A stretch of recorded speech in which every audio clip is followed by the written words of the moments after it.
Zul Qarnayn, mentionné dans le Coran, Surat Al-Kahf, versets 83 et 1,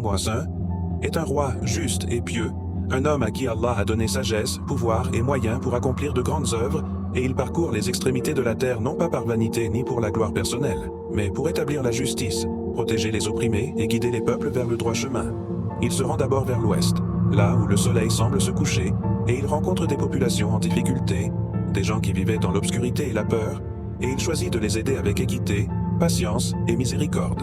démontrant que la véritable force ne réside pas dans la domination ou la violence, mais dans la capacité à protéger et à servir. Puis il reprend sa route vers l'est jusqu'au lever du soleil, où il découvre des peuples vulnérables aux éléments, exposés à la chaleur et au froid, et il organise leur protection, leur apporte conseils et structures pour que chacun puisse vivre dignement et en sécurité. Enfin, il arrive entre deux montagnes, là où il rencontre des hommes terrifiés par Gog et Magog, Ya'juj et Ma'juj, des peuples corrompus et destructeurs qui, selon des hadiths authentiques, Sahih Muslim 2933, apparaîtront avant la fin des temps pour semer le chaos et la corruption, et à qui il est impossible de résister sans la permission et la puissance d'Allah.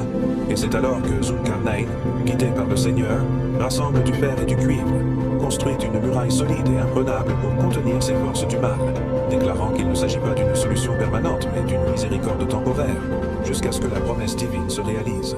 À travers tous ces voyages et toutes ces actions, Zul Qarnayn incarne le véritable idéal islamique. La force mise au service de la justice, la sagesse guidée par la foi, le pouvoir exercé avec responsabilité et la conscience permanente que toute œuvre humaine, aussi impressionnante soit-elle, reste éphémère devant la grandeur et la volonté d'Allah. Son histoire nous enseigne que protéger les faibles, combattre l'injustice, rester humble et reconnaître que tout pouvoir vient de Dieu sont les véritables marques du leadership pieux et de la sagesse divine. Et elle nous invite chacun à réfléchir à notre propre responsabilité dans le monde, à la manière dont nous utilisons nos talents, nos forces et nos ressources pour le bien de l'humanité et pour la satisfaction d'Allah, en suivant les traces d'un souverain dont l'exemple transcende le temps et continue d'inspirer les croyants à chercher justice, piété et droiture, peu importe les défis, les obstacles ou les forces du mal que nous pouvons rencontrer dans nos vies.